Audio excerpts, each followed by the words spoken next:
이 세상에서 가장 향기로운 향수는 발칸산맥의 장미에서 나온다고 합니다. 그런데 생산업자들은 발칸산맥의 장미를 딸 때에 가장 어두운 시간, 자정에서 새벽 2시, 그러니까 한밤중에 딴다고 합니다. 그 이유는 간단합니다. 장미는 한밤중에 가장 향기로운 향을 내뿜는다고 하기 때문이라고 합니다. 자, 그런데 한밤중에 향기로운 향을 뿜어내는 것은 장미만은 아닌 것 같습니다. 오늘 본문에서도 한밤중에라는 시점에서 가장 향기로운 영적 향기를 뿜어내는 그리스도인들을 볼 수가 있습니다. 오늘 본문에 보면 바울과 실라가 복음을 전하다가 빌립보 옥에 갇혔습니다. 그것도 아주 깊은 옥이라고 성경은 말하고 있습니다. 음침하고 어둡고 습기 차고 냉기가 가득한 그런 차가운 감옥이었을 겁니다. 바울과 실라의 발목에는 도망할 수 없도록 무거운 착고가 단단하게 채워졌습니다. 이윽고 밤이 되었습니다. 25절에 한밤중에라는 문구가 나옵니다. 저는 오늘 이 한밤중에라는 이 문구를 오늘의 설교 키워드로 잡고 다음과 같이 세 가지를 나누고자 합니다. 첫째, 본문의 한밤중에라는 시점은 바울과 실라에게 있어서 가장 고통스러운 시간이었다는 겁니다. 왜냐하면 바울과 실라가 옥에 갇히기 전에 매를 많이 맞았기 때문입니다. 오늘 22절, 23절 다 같이 읽어보겠습니다. 시작. 무리가 일제히 일어나 고발하니 상관들이 옷을 찢어벗기고 매로 치라 하여 많이 친 후에 옥에 가두고 간수에게 명하여 든든히 지키라 하니. 아멘. 자, 이렇게 바울과 실라는 옥에 갇히기 전에, 그리고 발목에 착고가 채워지기 전에 많은 매를 맞았다고 그랬습니다. 옷을 벗긴 상태에서 매를 맞았기 때문에 살이 멍들고 살갗이 찢겨지고 부어올랐을 것입니다. 그래서 옷깃이 살짝 닿기만 해도 쓰리고 아팠을 것입니다. 뼈마디는 견딜 수 없이 쑤시고 아팠을 것입니다. 자, 이처럼 오늘 본문의 한밤중이라는 이 시점은 바울과 실라에게 있어서 가장 고통스러운 시간이었다는 겁니다. 신체적 통증이 극에 달한 그런 시점이었고 가장 괴로운 시간이었다는 겁니다. 그 다음 두 번째, 한밤중이라는 시점은 바울과 실라가 기도하고 찬양했던 가장 은혜로운 시간이었다는 겁니다. 25절 다 같이 한번 읽어보겠습니다. 시작. 한밤중에 바울과 실라가 기도하고 하나님을 찬송하며 죄수들이 듣더라. 아멘. 신체적으로 정신적으로 가장 힘든 시점이었던 그 한밤중에 바울과 실라는 기도하고 찬양했습니다.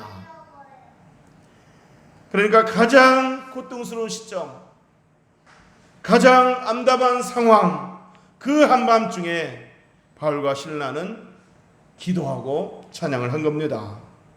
한숨이 나와야 되고 원망이 나와야 되고 불평이 나와야 할 그 시점, 그 상황에서 바울과 실라는 기도하고 찬양을 선택해서 가장 은혜로운 시간으로 삼은 겁니다. 가장 고통스러운 시간을 가장 은혜로운 시간으로 삼았다는 이야기입니다.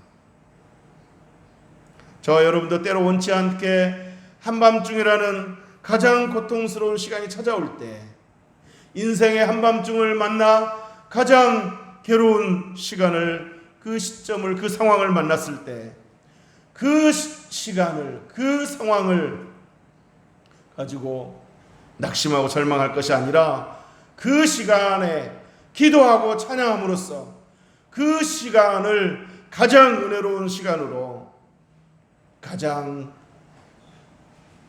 복된 시간으로 삼을 줄 아는 그런 믿음의 성도들이 될 수 있기를 주의 이름으로 축복합니다. 자, 그런데 한밤중에 바울과 실라가 기도하고 찬양했을 때 죄수들이 들었더라 그랬습니다. 25절 보면 한밤중에 바울과 실라가 기도하고 하나님을 찬송하며 죄수들이 듣더라. 바울과 실라가 그 한밤중에 기도하고 찬양했을 때 그 찬양 소리를 죄수들이 들었다는 얘기입니다. 여러분, 다른 죄수들이 한밤중에 바울과 실라의 그 찬양 소리를 들었을 때 어떤 마음이었겠습니까? 물론 그 중에는 저 미친놈들 하면서 욕을 해대는 죄수들도 있었을 겁니다. 또 어떤 죄수는 제발 좀 잠 좀 자자 하고 투덜거리며 불평한 죄수들도 있었을 것입니다.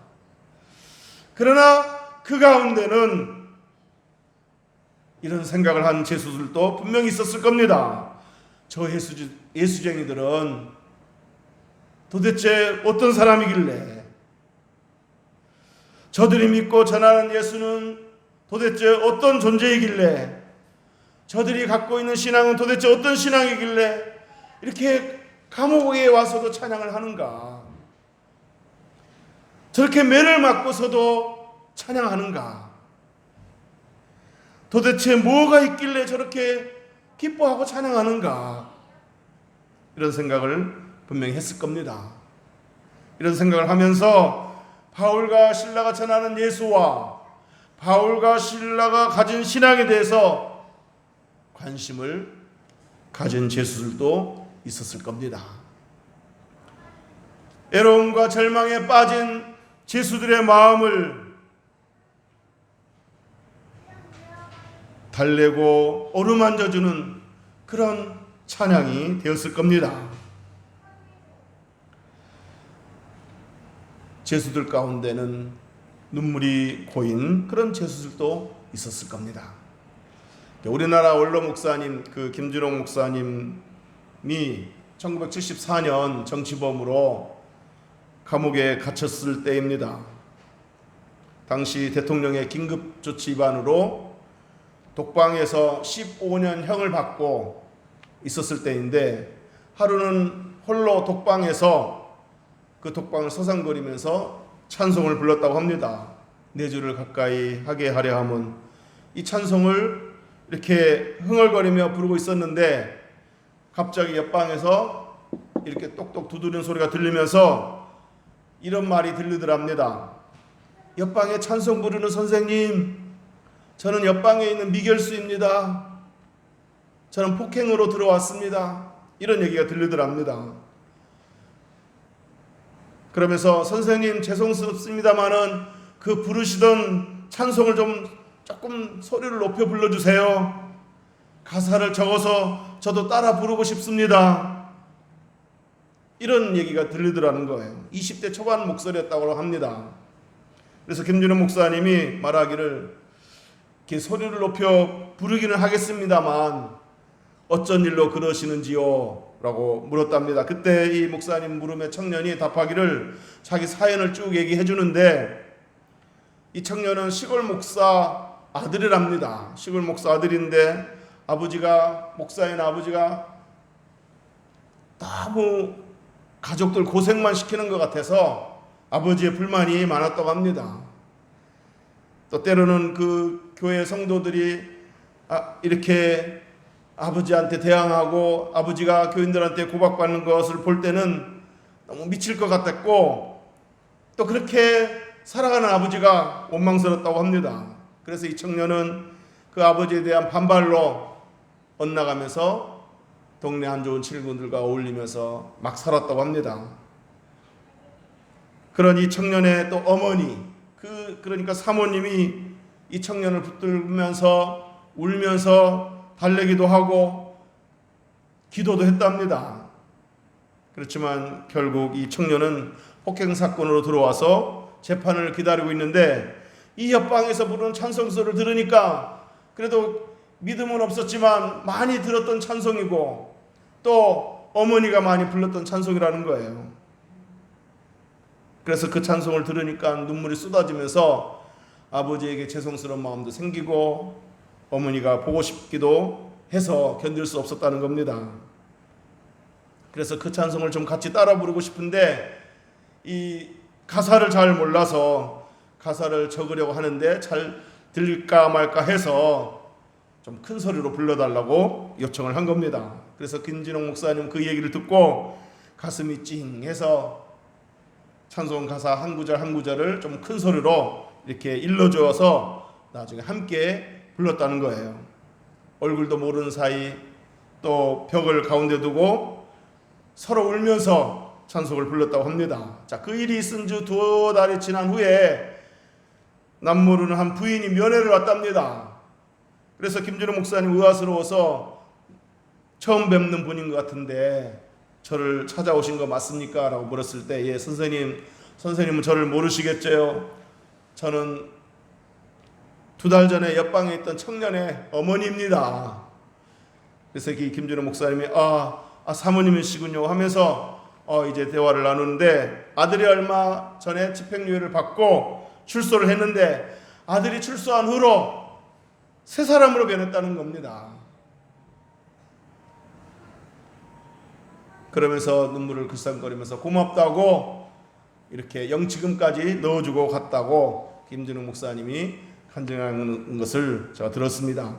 자, 이 김준욱 목사님이 그 흥얼거리며 부른 찬송이 자기 자신에게는 물론 옆방에 있는 그 청년에게까지 위로가 되고 그 옆방의 청년을 주님께로 인도하는 일에 이렇게 쓰여졌다는 것이 너무 놀랍고 이렇게 감사했다는 겁니다.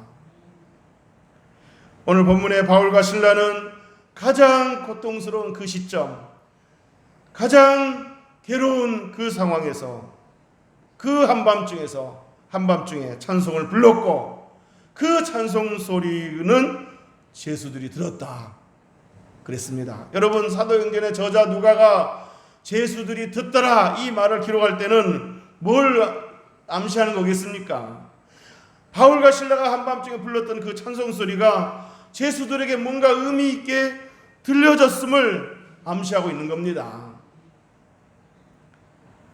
저 여러분도 인생의 한밤중을 만났을 때 물론 꼭 소리를 내서 찬송하지는 않을지라도 그 어려운 가운데서도 기도하면서 찬양하면서 말씀 붙들면서 감사하면서 기뻐하면서 담대의 어려움을 헤쳐나간다면 누군가가 그 모습을 보고 참 믿는 사람들은 다르구나, 믿음이라는 것이 저런 거구나 하면서 관심을 갖지 않겠습니까? 또 위로를 받고 용기를 얻고 희망을 얻게 되지 않겠습니까? 그렇게 되기를 주님의 이름으로 축복합니다. 세 번째, 본문의 한밤중이라는 시점은 바울과 신라에게 있어서 하나님의 강한 임재와 능력을 체험하는 시간이 되었습니다. 바울과 신라가 한밤중에 한참 동안 기도하고 찬양하자 갑자기 지진이 일어나면서 옥터가 움직이기 시작했습니다. 바울과 신라를 가둔 옥문이 열려지고 바울과 신라의 발목을 감고 있는 착고가 풀렸습니다.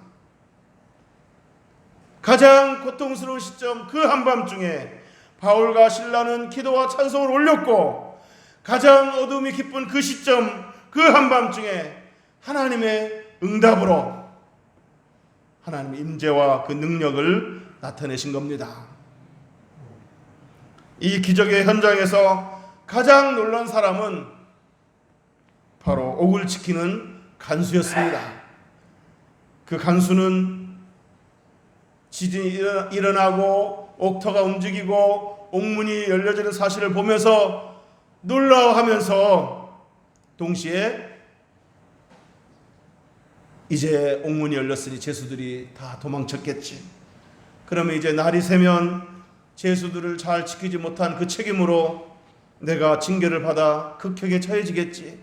이런 생각에 그 간수가 칼을 빼들고 자결을 하려고 했습니다. 자, 그때 바울이 그 모습을 보고 급히 소리 지르면서 너의 몸을 상하게 하지 말라. 우리가 도망가지 않았다. 우리가 여기 있다. 라고 자기를 말렸습니다.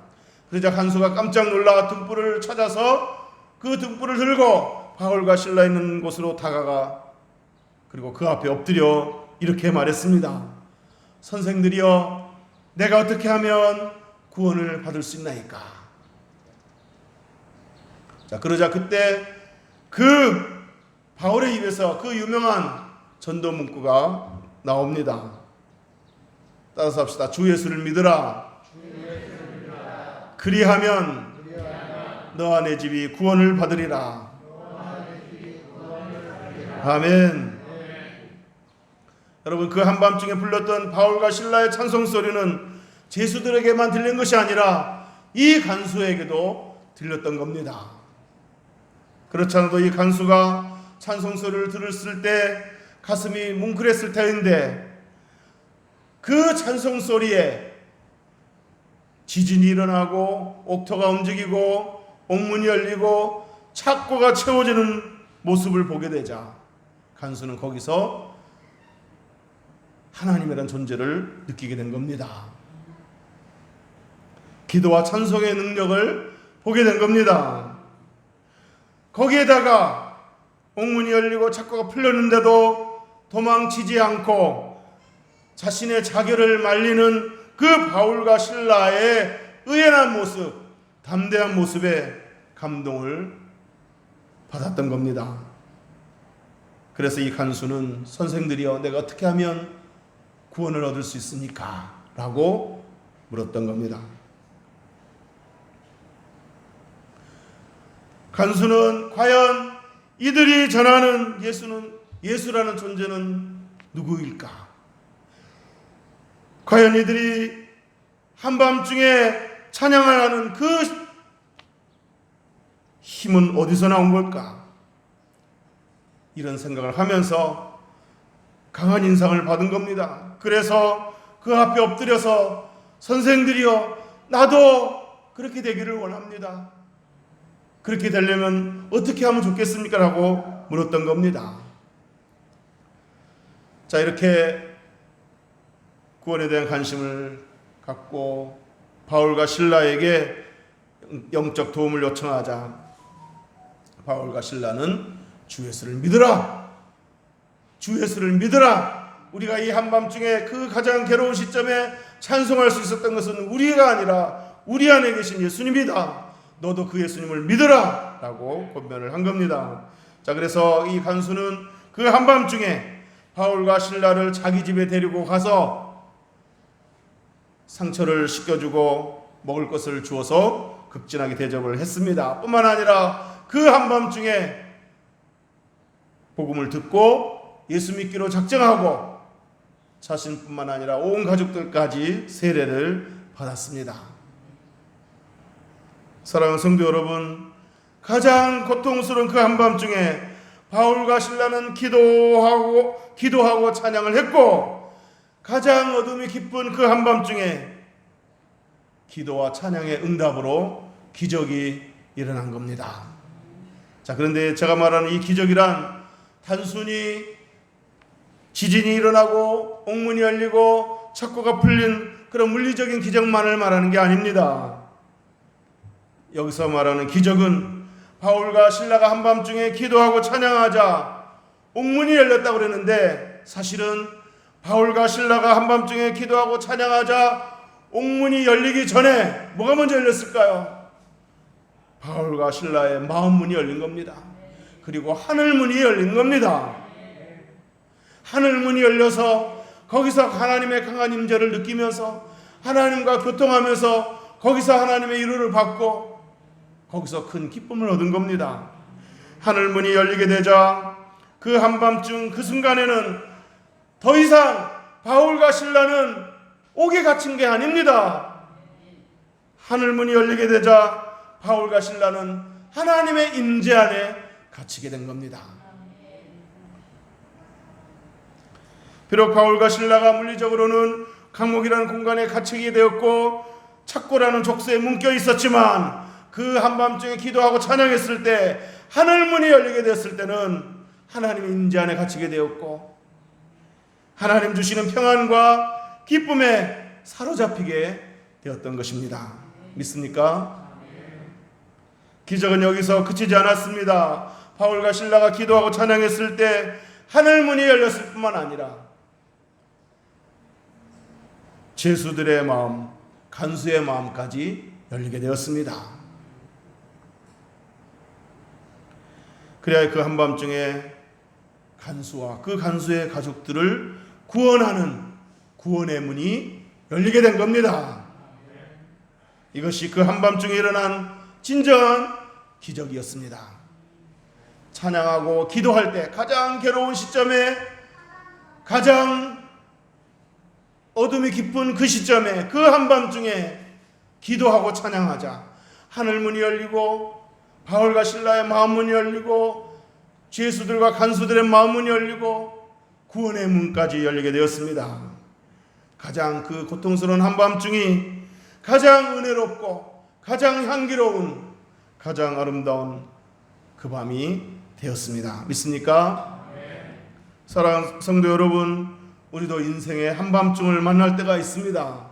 그러나 반드시 기억하시기 바랍니다. 자, 여러분이 원치 않게 인생의 한밤중을 만났을 때 꼭 기억해야 할 것은 그 인생의 한밤중, 그때야말로 하나님의 임재와 능력을 체험하기 가장 좋은 때임을 기억하시기를 주의 이름으로 축복합니다. 그것은 성경에 많은 그 신앙의 위인들이 경험한 바이고 우리들의 신앙의 선배들이 경험한 바입니다. 물론 평안할 때에도 받는 은혜가 있지만 성경에 보면은 대부분 위기를 만났을 때, 고난을 만났을 때, 그때 가장 강력하고 가장 임팩트 있는 그런 하나님 임재와 능력을 경험한다는 겁니다.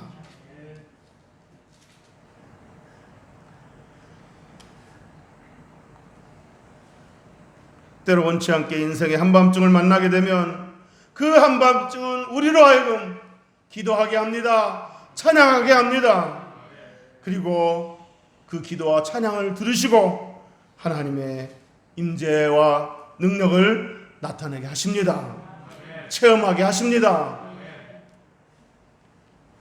그러므로 인생의 한밤중을 만났을 때 낙심만 할 것이 아니고, 물론 처음에는 두려울 수도 있고 낙심할 수도 있습니다. 그러나 다시 그 말씀을 붙들고 기도함으로써 그때가 가장 은혜로운 시간이었음을 훗날에 고백할 수 있는 그런 시간으로 삼을 수 있게 되기를 주의 이름으로 축복합니다. 아주 오래된 고전 복음성가가 있는데 그 가사가 이렇습니다. 울고 있는 형제여 왜 찬송을 잊었는가? 어둠 속의 찬송은 기적을 부른다오.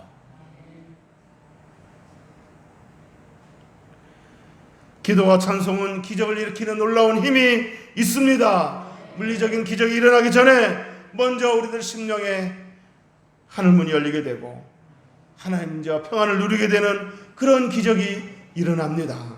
그리하여 주변 사람들에게 하나님 살아계심을 보여주게 되고 하나님이 내 편이심을 보여주게 되고 하나님이 내 삶을 이렇게 아름답게 만드시는 것을 보여주게 되고 다른 사람들에게 이루와 용기를 심어주게 되고 아름다운 신앙의 향기를 내뿜게 하는 그런 아름다운 삶의 간증을 나누게 하는 겁니다. 믿습니까? 이제 말씀을 정리하겠습니다.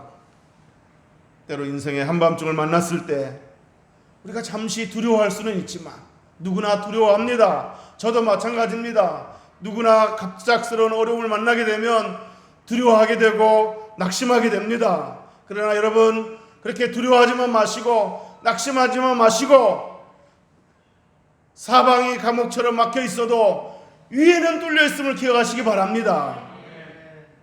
사방이 우리를 우겨싸도 위는 뚫려 있어서 위를 바라보면 하나님 우리를 바라보시면서 걱정하지 말라 내가 너와 함께 하느니라고 말씀하시는 하나님이 계심을 볼 수 있게 될 줄로 믿습니다.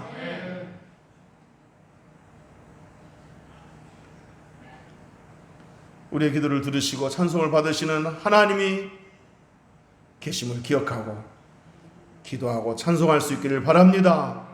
한밤중에 드리는 기도와 찬송은 옥터를 움직이기 전에 하늘 보좌를 먼저 움직인다는 사실을 기억하시기 바랍니다. 한밤중에 드리는 기도와 찬송은 옥문을 열기 전에 먼저 하늘문을 열게 한다는 사실을 기억하시고 기도하시고 찬양하시기를 주의 이름으로 축복합니다. 한밤중에 드리는 기도와 찬송은 주변 사람들의 마음까지 열게 하고 구원의 문을 열게 하고 축복의 문을 열게 한다는 사실을 기억하시고 낙심만 하지 마시고 절망만 하지 마시고 기도하시고 찬송하시기를 주의 이름으로 축복합니다. 한밤중에 드리는 기도와 찬송은 환경을 변화시키시고 사람을 변화시키시고 삶을 변화시키고 가정을 변화시키고 내 삶의 모든 정황들을 바꾼다는 사실을 꼭 기도하시고 기도하는 것, 찬송하는 것, 말씀 붙들고 기도하고 말씀 붙들고 찬송하는 것 잊지 않는 시기를 주의 이름으로 축복합니다. 축복합니다. 기도하겠습니다.